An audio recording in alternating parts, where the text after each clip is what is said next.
प्रमेय से कूलॉम नियम का निगमन। गॉस प्रमेय आप पढ़ चुके हैं। इससे पहले गॉस प्रमेय आपने पढ़ी कि फाई ई इक्वल टू क्या होता है, फाई ई इक्वल टू होता है क्यू अपॉन एप्सिलॉन नॉट। ये गॉस थ्योरम पढ़ी आपने। इसकी सहायता से हमने कूलॉम नियम का निगमन करना है। कूलॉम नियम भी आप जानते हैं, F equal to 1/4 pi epsilon naught Q1 Q2 upon r square. तो उसको प्रूव करने के लिए, निगमित करने के लिए क्या किया गया, एक गॉसियन पृष्ठ लिया गया।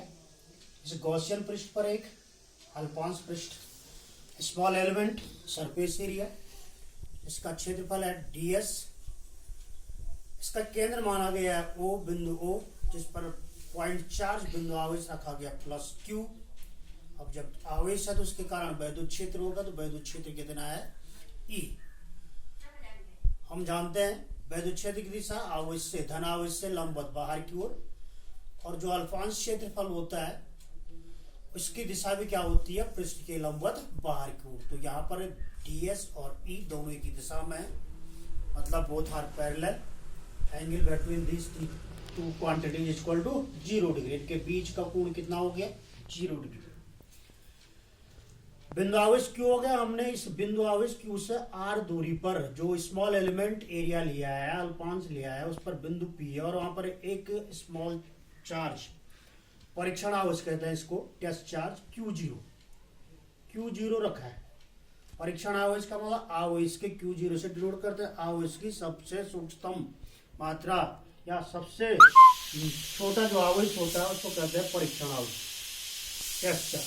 ठीक है, तो पूरा पृष्ठ गॉसियन पृष्ठ हो गया है।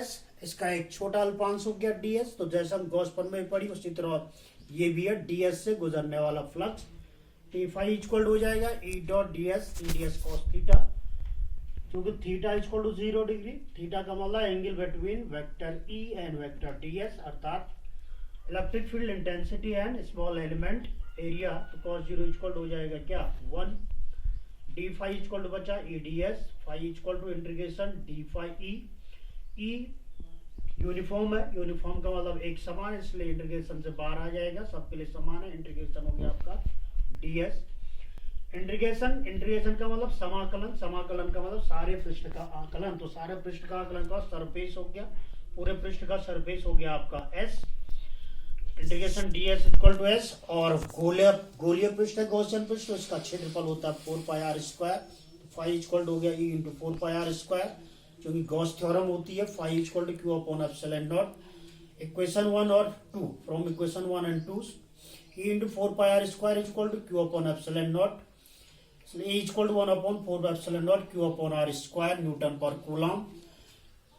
Distance between point charge and test charge, point charge का मतलब हो गया बिंदु आवेश, और Q टेस्ट चार्ज का मतलब हो गया Q0। इन दोनों के बीच की दूरी है स्मॉल r। तो E बराबर होता है F अपॉन Q। यहाँ बस टेस्ट चार्ज रखा तो F अपॉन Q0, E की वैल्यू रखी, यहाँ से पुटअप किया 1/4 epsilon 0 Q upon r square equal to F upon Q0। इसको क्रॉस मल्टीप्लाई कर दिया तो F equal to 1/4 pi epsilon 0 Q0 बटे r स्क्वायर इतना न्यूटन। तो ये हो गया कूलॉम नियम, समझ गए? ठीक है।